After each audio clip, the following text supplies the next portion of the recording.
Competition आपके video lecture में स्वागत है स्टूडेंट्स आपका।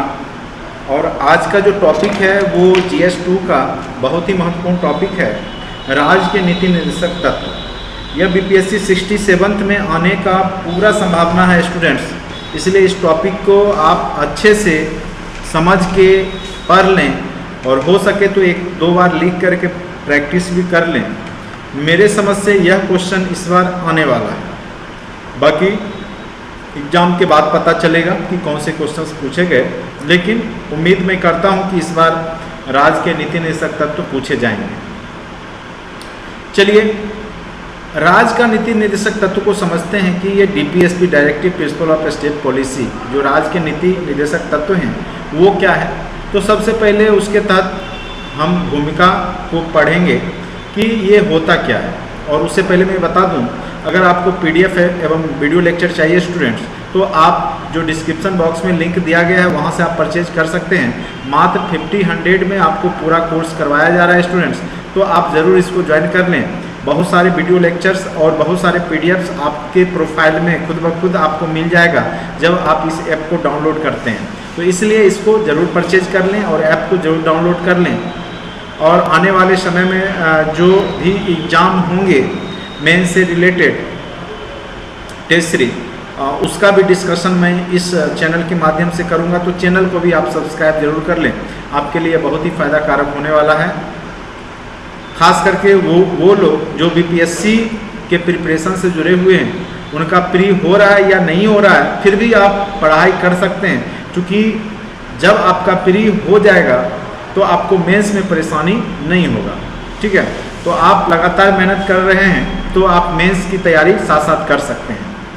चलिए टॉपिक है आज का राज्य के नीति निर्देशक तत्व। भूमिका में हम क्या लिख सकते हैं, तो राज्य के नीति निर्देशक तत्व का मुख्य उद्देश्य क्या होता है, एक लोक कल्याणकारी राज्य की स्थापना करना। तो यह केंद्र के द्वारा राज्य को दिया जाने वाला एक निर्देश है जिसके माध्यम से एक लोक कल्याणकारी राज्य की स्थापना का राज्य प्रयास करता है। और इसका जो उद्देश्य मेन रूप से क्या है कि जो उद्देशिका में वर्णित सामाजिक आर्थिक राजनीतिक न्याय, खास करके सामाजिक आर्थिक न्याय वहाँ तक लोगों की पहुँच हो, इसको सुनिश्चित करना इसका प्रमुख उद्देश्य है। क्योंकि संविधान निर्माताओं ने जब संविधान बनाया था उस समय बहुत सारे अधिकार को उन्होंने मौलिक अधिकार में नहीं दिया, क्योंकि उस समय देश के पास उतनी क्षमता नहीं थी कि उन सब बातों को मौलिक अधिकार में शामिल किया जाए। इसलिए वैसे जो अधिकार हैं या कानून को उन्होंने नीति निर्देशक तत्व के तहत लिख दिया कि आने वाले समय में जब भारत की स्थिति बेहतर होगी, आर्थिक रूप से संपन्नता आएगी, तो उन सब अधिकार को भी भारतीय लोगों को दिया जाना चाहिए। ठीक है, तो एक प्रकार से आप कह सकते हैं भारतीय संविधान निर्माताओं ने इसे पथ प्रदर्शक की संज्ञा दी है, जो भविष्य के सरकार को लोक कल्याणकारी राज्य के कार्य करने हेतु प्रेरित करती रहेगी या करेगी। तो इस प्रकार से हम इसके भूमिका को लिख सकते हैं। अब आइए महत्वपूर्ण बिंदु, भारतीय संविधान में DPSP का वर्णन कहाँ से कहाँ तक किया गया है। तो भाग 4 के अनुच्छेद 36 से 51 तक क्या चीज़ का वर्णन किया गया है, तो DPSP राज्य के नीति निर्देशक तत्व का। इसके इतिहास से जुड़े हैं, देखिए BN राव जो भारतीय संविधान के सलाहकार थे, चूंकि इनको इसलिए बनाया गया था बेनेगल नरसिंह राव को, चूंकि इन्होंने बर्मा का संविधान निर्माण में पार्टिसिपेट किया था। तो ये भारत के पहले व्यक्ति थे जो किसी देश के संविधान निर्माण में पार्टिसिपेट कर रखे थे, इसीलिए इनको सलाहकार बनाया गया था। तो इन्होंने क्या किया कि ऐसे अधिकार जो संविधान निर्माण के समय देना संभव नहीं था, वैसे अधिकार को इन्होंने क्या किया, नीति निर्देशक तत्व में रख दिया, ताकि सरकार जब सक्षम हो जाए तब धीरे धीरे इन उपबंधों को लागू करे। ठीक है, तो ये आप 2-4 पॉइंट्स लिख सकते हैं इसके बारे में।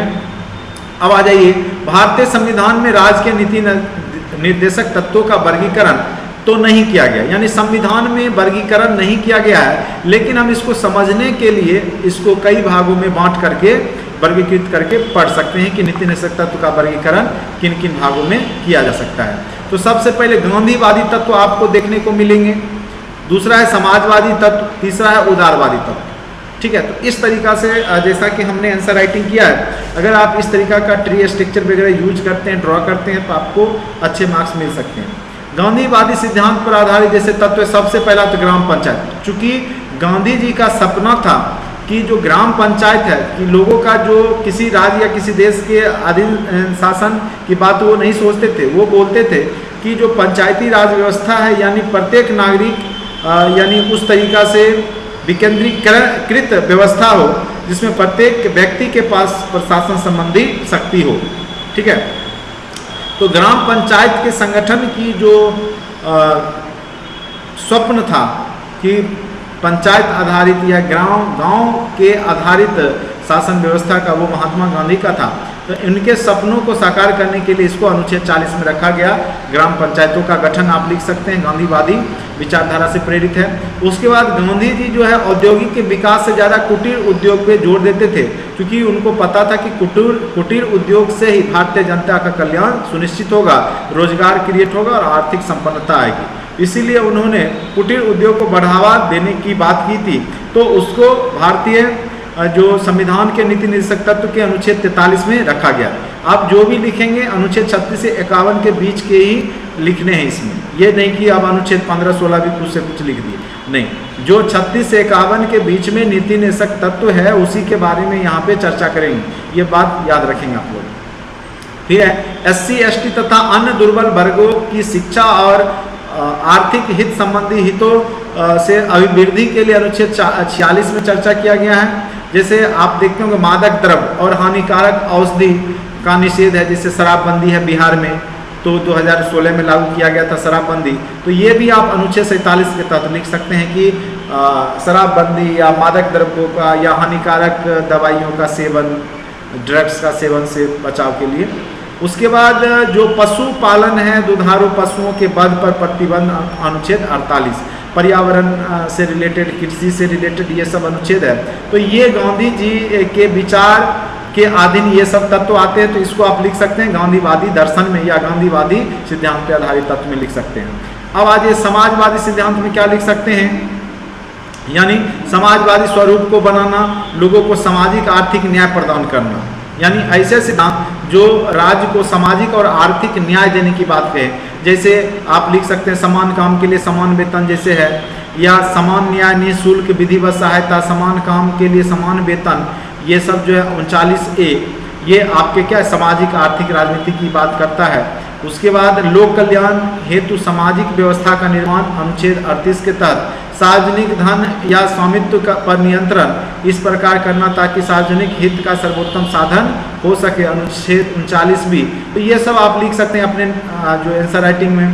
कुछ दशाओं में काम, शिक्षा और लोक सहायता पाने का अधिकार है, जैसे अनुच्छेद 41 की लोगों को रोजगार, जैसे मनरेगा है, ये सब कार्यक्रम चलाए जाते हैं, उसके तहत काम देने की, शिक्षा मुहैया कराने का या लोक सहायता करने का। जैसे लोक सहायता में आप वृद्धा पेंशन वगैरह योजना लिख सकते हैं। ठीक है, उसके बाद काम की न्याय संगत और मानवोचित दशाओं, देखिए जो काम के लिए जो दशा होना चाहिए, जो मानव के अनुकूल होना चाहिए, जहाँ ऑफिस होना चाहिए वहाँ पानी की व्यवस्था होनी चाहिए, शौचालय की व्यवस्था होनी चाहिए, वायु, हवा, रोशनी, ये सब आना चाहिए। तो इस प्रकार से काम के लिए न्याय संगत दशा होनी चाहिए, मानवोचित। और प्रसूति सहायता अनुच्छेद 42 के तहत, यानी जो गर्भवती महिलाएं हैं उनको जो है विशेषावकाश दिया जाता है, लगभग 180 दिन का जो है अब कर दिया गया है। तो ये सब आप लिख सकते हैं। उसके बाद कार्यकारों के लिए जो मजदूर हैं उनके लिए कम से कम जो जीवन निर्वाह मजदूरी है मिनिमम वो मिलना चाहिए अनुच्छेद 43 के तहत। उद्योग के प्रबंधन में कर्मकारों को भाग लेना, और जो उद्योग है, इंडस्ट्री का मैनेजमेंट है, उसमें भी इनका भागीदारी सुनिश्चित करने के लिए 43A बनाया गया है। उसके बाद पोषाहार स्तर आप देखते होंगे आंगनबाड़ी केंद्रों वगैरह में लोक स्वास्थ्य सुधार करने के लिए अनुच्छेद 47, यानी जो गर्भवती महिलाएं हैं उनके पोषण के लिए, छोटे बच्चे के लिए जो 6 वर्ष की आयु तक के उनके स्वास्थ्य की देखरेख, ये सब अनुच्छेद 47 के तहत किया जाता है।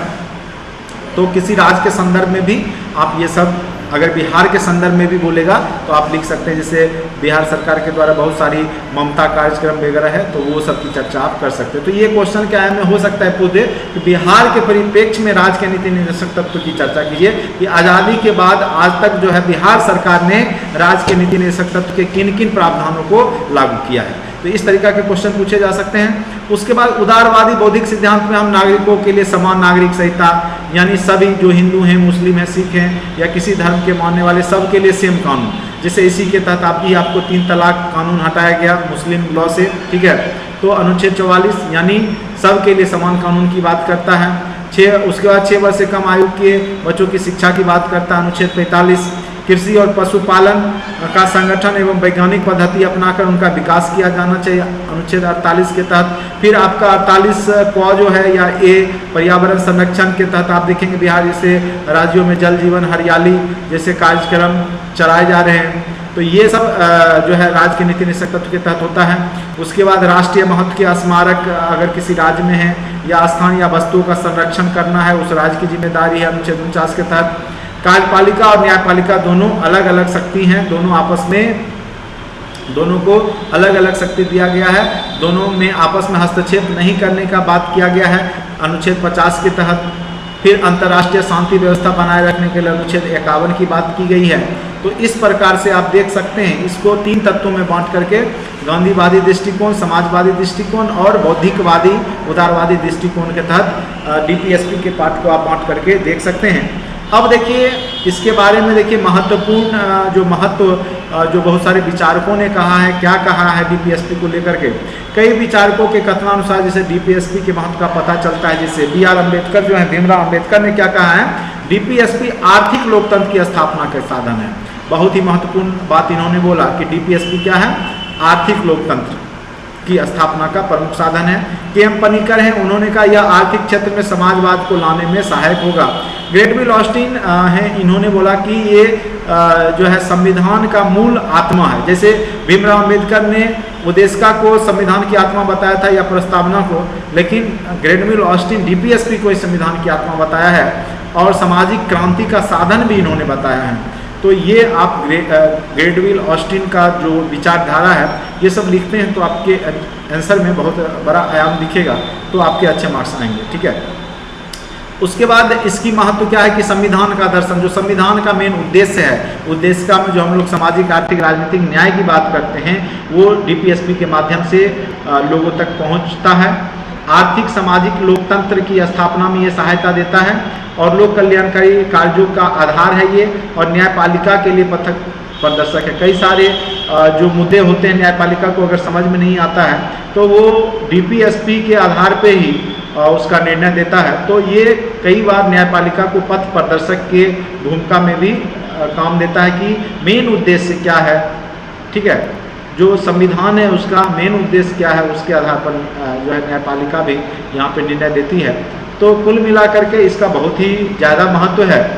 कुछ आलोचना भी है इसका। आलोचना ये है कि सबसे पहला आलोचना है न्यायालय में परिवर्तनीय नहीं, यानी आप इसको लेकर के न्यायालय में नहीं जा सकते हैं। अगर किसी राज्य में शराबबंदी है और किसी दूसरे राज्य में शराबबंदी नहीं है तो आप ये नहीं बोल सकते जिस राज्य में शराबबंदी है कि बगल के राज्य में नहीं है तो आपकी राज्य ने क्यों बंद कर दिया, ये आप नहीं बोल सकते। या किसी को साइकिल पोशाक योजना दिया गया, किसी को नहीं दिया गया, तो आप न्यायालय नहीं जा सकते कि उसे मिला मुझे क्यों नहीं मिला, इस तरह की बात आप नहीं कर सकते हैं। इसीलिए कई जो संविधानविद हैं जानकार इसको तर्कहीन व्यवस्था बताते हैं। संवैधानिक टकराव का माध्यम, केंद्र और राज्य के बीच में इसके माध्यम से टकराव की स्थिति बन जाती है। संविधान में मूलभूत तो है किंतु लागू करने के साधनों का स्पष्ट वर्णन ही नहीं किया गया है, क्योंकि राज्य के नीति निदेशक तत्व को लागू करें या ना करें ये दोनों जो है मतलब कोई भी न्यायालय में वाद योग नहीं होने के कारण, जैसे पंचायती राज व्यवस्था है तो अनुच्छेद 40 तो बहुत पहले बना दिया गया, लेकिन अब जाकर के बिहार जैसे राज्यों में 2006 में पंचायती राज अधिनियम लाया गया, या 1992 के बाद ही जो है मैक्सिमम राज्यों में पंचायती राज अधिनियम को 5 वर्षीय योजना के माध्यम से हर एक 5 वर्ष पे जो है चुनाव करवाया जा रहा है। तो सबसे पहले हमने शुरुआत में ही पढ़ा था कि यह क्या है कि वैसे अधिकार है जो बाद में भविष्य में लोगों को दिया जाएगा। तो संविधान या देश की जो स्थिति है जो सुदृढ़ होगा उसके हिसाब से यह मौलिक अधिकार के तहत जो है इसको इंक्लूड किया जा रहा है। तो आप यहाँ पे आलोचना में ये शब्द को किया गया है कि संविधान में मूलभूत तो घोषित है किंतु लागू करने के साधनों का स्पष्ट नहीं किया गया है। और KT शाह जैसे जो संविधानविद है वो आलोचना करते हुए कहते हैं यह एक ऐसा चेक है जो बैंक की सुविधा अनुसार अदा किया जाता है, यानी सरकार की सुविधा अनुसार ये काम होता है। ठीक है, तो इस तरीका से यहाँ पे आलोचना किया जा सकता है। अब थोड़ा बिहार के संदर्भ में देख लीजिए, क्योंकि यह जब क्वेश्चन पूछेगा तो उसके आयाम में बिहार का संदर्भ जरूर होगा। ठीक है, बिहार में 1950 के बाद नीति निर्देशक तत्व जो आए हैं उसके बारे में, जैसे सबसे पहला भूमि सुधार अधिनियम 1950 में आया। यह अनुच्छेद 38-39 के आधार पर क्या किया गया, भूमि सुधार अधिनियम किए गए। उसी में भूदान अधिनियम 1954 में आया, चकबंदी अधिनियम, हदबंदी अधिनियम। चकबंदी यानी जो बहुत सारे खेत टुकड़े में बटे हुए थे एक जगह करने की बात की गई थी। हदबंदी की एक लिमिट से ज़्यादा किसी के पास वो ज़मीन नहीं होना चाहिए। ठीक है, किसी व्यक्ति, तो यहाँ पे इसका गलत फायदा भी उठाया जा रहा है। हदबंदी में बोला गया था किसी व्यक्ति के नाम से, और वहाँ पे वही परिवार के नाम से होता, तो अब क्या होता है कि अलग अलग व्यक्तियों के नाम पे एक ही परिवार के लोग जमीन जो है रखते हैं। तो खास फायदा इससे देखने को नहीं मिला, लेकिन भारत सरकार या बिहार सरकार के द्वारा जो है ये सब सारी योजनाएं यहाँ पे लागू की गई थी। ठीक है, अब आ जाइए हरित क्रांति का प्रारंभ बिहार जैसे राज्यों में भी हुआ। उसके बाद है समान काम के लिए समान वेतन की बात, अनुच्छेद 38-39 बिहार में भी लागू है। न्यूनतम मजदूरी अधिनियम जो 1948 में बिहार सरकार के द्वारा लागू किया गया था। समान परिश्रमिक 1976 के द्वारा लागू किया गया था। तो ये सब 38-39 के तहत ये सब बिहार राज्यों में भी बिहार के नागरिकों को मिला है। जैसे बिहार में पंचायती राज व्यवस्था जो अनुच्छेद 40 है, इसको 2006 में सही ढंग से लागू किया गया। बिहार में वृद्धावस्था पेंशन योजना अनुच्छेद 41 के तहत जो है, या दुर्घटना में मुआवजा देना, चिकित्सा सहायता देना, या मुख्यमंत्री विकलांग सशक्तिकरण योजना, भिक्षावृत्ति निवारण योजना, तो ये सब अनुच्छेद 41 के माध्यम से बिहार में भी लागू किया गया। उसके बाद बिहार में प्रसूति हित लाभ, जैसे जो भी गर्भवती महिलाएं हैं, जच्चा बच्चा दोनों के लिए जो है प्रसूति अधिनियम लाया गया है। फिर कारखाना अधिनियम के तहत जो है लागू किया गया है। ममता कार्यक्रम लागू किए गए हैं। तो इन सब कार्यक्रमों के माध्यम से बिहार भी जो है पीछा नहीं है राज्य के नीति निर्देशक तत्व के कार्यों में, लोक कल्याणकारी कार्यों में। उसके बाद शिक्षा का अधिकार जो अनुच्छेद 45 बिहार में भी लागू किया गया है। उसके तहत साइकिल, पोशाक, ये सब योजनाएं, किताब, पुस्तक, छात्रवृत्ति, ये सब दिया जा रहा है। अनुच्छेद 48 के निर्देशानुसार कृषि, पशुपालन, पर्यावरण संरक्षण, वन एवं वन्य जीव संरक्षण के लिए अनेक प्रयास किए गए। जैसे आप एग्जाम्पल दे सकते हैं, जल जीवन हरियाली मिशन के तहत जो है।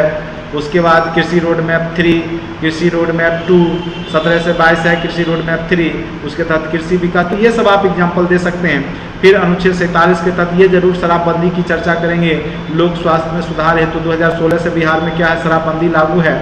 तो ये सब की चर्चा करेंगे तो आपका आंसर राइटिंग में बहुत अच्छा आयाम दिखेगा और आपके अच्छे मार्क्स आएंगे। और लास्ट में निष्कर्ष में आप ये इस तरीका से लिख सकते हैं। इस प्रकार हम पाते हैं कि अपनी कुछ सीमाओं के बावजूद, चूंकि इसमें क्या है, न्यायालय में वाद योग नहीं है तो कुछ सीमा है, डीपीएसपी ने लोक कल्याणकारी राज्य की दृष्टि से उल्लेखनीय भूमिका निभाई है तथा राज्यों एवं न्यायपालिका को एक पथ प्रदर्शक की तरह दिशा निर्देश देने का काम किया है, जिससे लोगों को सर्वाधिक जो है हित सुनिश्चित हो। ठीक है, तो लोगों को यहाँ पे क्या हो, सर्वाधिक हित सुनिश्चित करने की बात यहाँ पे की गई है। तो डीपीएसपी कुछ सीमाओं के बावजूद भी जो है अपने उद्देश्य में कामयाब है। तो इस तरीका से आप निष्कर्ष लिख सकते हैं। अगर आपको पीडीएफ नोट्स मटेरियल चाहिए तो डिस्क्रिप्शन बॉक्स में लिंक दिया गया है, आप वहां से परचेज कर लें। मात्र 1500 में पूरा कोर्स आपको कराया जाएगा। अगर आप वीडियो देख रहे हैं, आपको अच्छा लग रहा है तो लाइक ज़रूर करें, चैनल को सब्सक्राइब कर लें। आने वाले समय में आपको बहुत ही महत्वपूर्ण बीपीएससी से रिलेटेड सारे मटेरियल आपको वीडियो लेक्चर के माध्यम से कराए जाएंगे। तो आज के लिए इतना ही। Thank you so much watching for this video. आज का दिन आपके लिए शुभ एवं मंगलमय हो।